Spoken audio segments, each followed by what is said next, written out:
আজকের রেসিপিটি শুরু করার আগে তোমাদের জন্য একটি স্পেশাল সারপ্রাইজ রেখেছি। আমার নিজের বানানো স্পেশাল কালাভুনা গরম মশলার পুরো ভিডিওটি এই রেসিপির সাথে জয়েন করে দিয়েছি, যাতে তোমাদের আলাদা করে খুঁজতে না হয়। গরুর কালাভুনার জন্য বানিয়েছিলাম, আর আজকে খাসির কালাভুনাতেও এই মশলাটা ব্যবহার করছি। এই মশলার সবচেয়ে বড় বিষয় হচ্ছে এটা বাজারের কোনো রেডিমেড মশলা না। আমি নিজে সিলেক্ট করে নিজে ব্যালেন্স করে বানিয়েছি, যার জন্য কালাভুনার স্বাদ একদম অন্য লেভেলে চলে যায়। অনেকে আমাকে জিজ্ঞেস করে, আপনার রান্নার স্বাদ এত আলাদা কেন? এই গরম মশলাটা হচ্ছে সেই সিক্রেট। টেস্টফুল টেবিল কখনো অর্ধেক কিছু দেখায় না। তোমাদের জন্য পুরো প্রসেসটাই একসাথে দেখিয়ে দিচ্ছি। তো এখন চলো আগে গরম মশলাটা দেখে নিই, তারপর শুরু করব আজকের খাসির কালাভুনা। ফল একটি, স্টার অ্যানিস একটার অর্ধেক, কালো এলাচ একটা, সবুজ এলাচ তিন চারটা, দারুচিনি দুটি, জয়ত্রী 1 চা চামচ, কালো সর্ষে 1 টেবিল চামচ, জিরা 1/2 টেবিল চামচ, রাঁধুনি সজ 1/2 টেবিল চামচ, অ্যানি সজ 1 চা চামচ, আজওয়াইন 1 চা চামচ, লং 1 চা চামচ, শাহজিরা 1 চা চামচ, কাবাব চিনি 1 চা চামচ, কালো জিরা 1 চা চামচ, মৌরি 1/2 টেবিল চামচ, আর সাদা গোলমরিচ 1/2 টেবিল চামচ, কালো গোলমরিচ 1/2 টেবিল চামচ, মেথি 1 চা চামচ, ধনে 1 টেবিল চামচ, বিট লবণ 1 টেবিল চামচ, শুকনা মরিচ 3-4টি, তেজপাতা 2-3টি। সবগুলো এখন আমি টেলে নেব। তো হালকা টেলে তারপর যখন ঠান্ডা হয়ে যাবে তখন পাউডার করে নিতে হবে। তো আমি সবগুলো টেলে নিচ্ছি। তো চুলার হিট কমিয়ে রেখে, লোড থেকে একটু কমিয়ে রেখে তারপর টেলে নিতে হবে।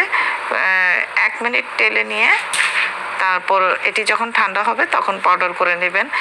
গরম অবস্থায় পাউডার করবেন না, তাহলে কিন্তু ভেজা ভেজা হবে, তো শুকনা হবে না। এই মশলাটি পাউডার করে পাশে রেখে দিচ্ছি। বাংলার রান্নার ইতিহাসে কালাভুনা একটি বিশেষ স্থান দখল করে আছে। এই রান্নার মূল শিকড় ধরা হয় পুরান ঢাকার ঐতিহ্যবাহী খাবারের মধ্যে, যেখানে ধীরে ধীরে কষিয়ে মশলার গভীরতা বাড়িয়ে মাংসকে গাঢ় রং ও ঘন স্বাদের এক অনন্য পর্যায়ে নিয়ে যাওয়া হয়। আগে এই কালাভুনা রান্না হতো বিশেষ অনুষ্ঠান, দাওয়াত বা ঈদের সময়, যেখানে সময় নিয়ে ধীরে ধীরে কষানোই ছিল এর আসল রহস্য। কিন্তু আজ আমি তোমাদের সামনে নিয়ে এসেছি আমার নিজের স্টাইলে তৈরি টেস্টফুল টেবিল সিগনেচার খাসির কালাভুনা, যেখানে ঐতিহ্যের সাথে আছে আমার নিজের মশলার ম্যাজিক। প্রথমে আমি বড় বড় করে কাটা খাসির মাংস নিয়েছি, কারণ বড় পিসে স্বাদটা ভেতর পর্যন্ত জমে যায়। এখন আমি একে একে দিয়ে দিচ্ছি আদা বাটা 2.5 টেবিল চামচ, রসুন বাটা 1.5 টেবিল চামচ, সরিষা বাটা 2 টেবিল চামচ,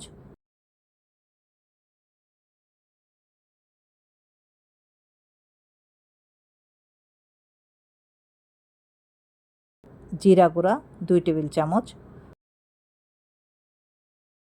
হলুদ গুঁড়া 1 টেবিল চামচ, মরিচ গুঁড়া 3 টেবিল চামচ। এর সাথে আসছে আমার স্পেশাল টুইস্ট, আস্ত কাবাব চিনি 1 চা চামচ, স্টার অ্যানিস 1টি, কালো এলাচ 3টি, গোলমরিচ পাউডার 1 টেবিল চামচ,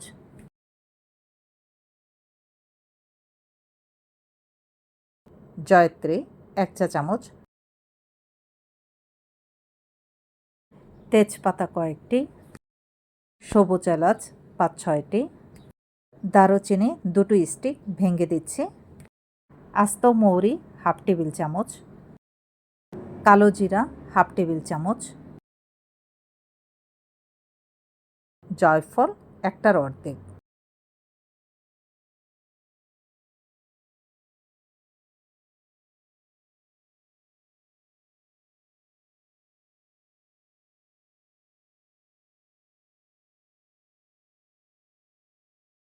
এরপর দিয়ে দিচ্ছি পেঁয়াজ বেরেস্তা 2 কাপ,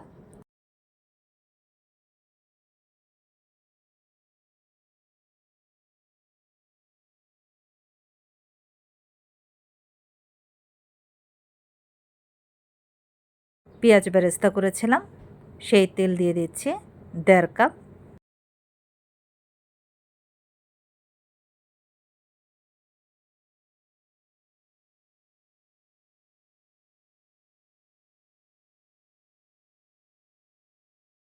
বিট লবণ 2 টেবিল চামচ। সব কিছু হাত দিয়ে ভালো করে মাখাতে হবে। এই জায়গাটাতেই কিন্তু আসল ভালোবাসা দিতে হবে। সময় থাকলে 1 ঘন্টা রেখে দেবে, আর সময় না থাকলে আমার মতো সরাসরি রান্না শুরু করতে পারো।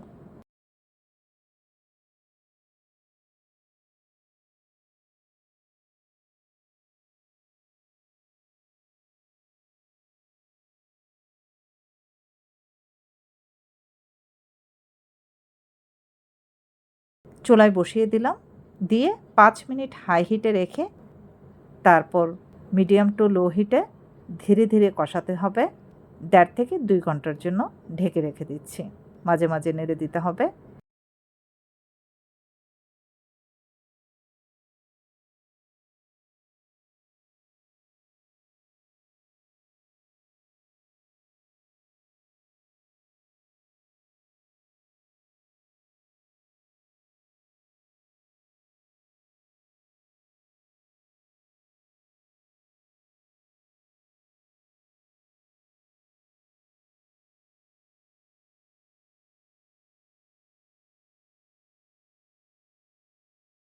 স্বাদ বুঝে লবণ দিয়ে দিচ্ছি।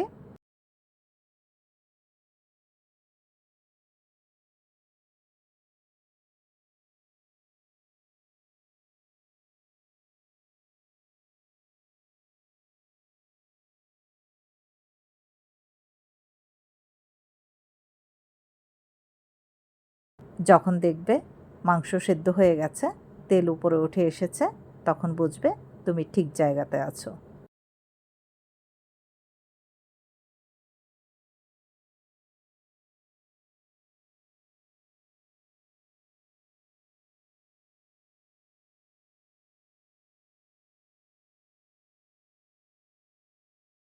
ফাইনাল ম্যাজিক টাচ, পাশে কড়াইতে সরিষার তেল দিয়ে দিচ্ছি 1 কাপ।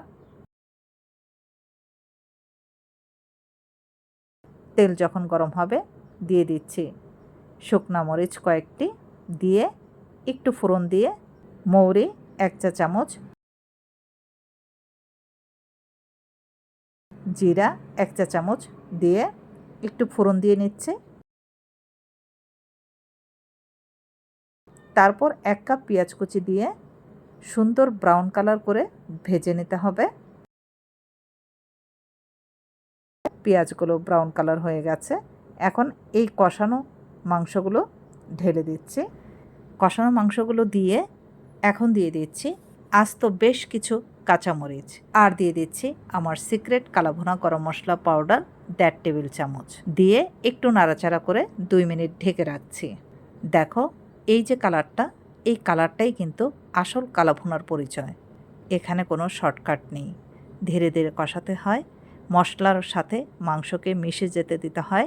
মাংসের প্রতিটা পিসে মশলাগুলো এমনভাবে ঢুকে গেছে, বাইরে কালো ভেতরে জুসি। আর এই যে তেলটা উপরে ভাসছে, এটাই স্বাদের আসল গ্যারান্টি। এই সময় যদি গরম ভাত থাকতো, একটা পিস নিয়ে চাপ দিলেই মাংসটা নরম হয়ে খুলে যাবে। আর গরম ধোয়ার সাথে যে গন্ধটা আসবে, সেটা ভাষায় বলা সম্ভব না।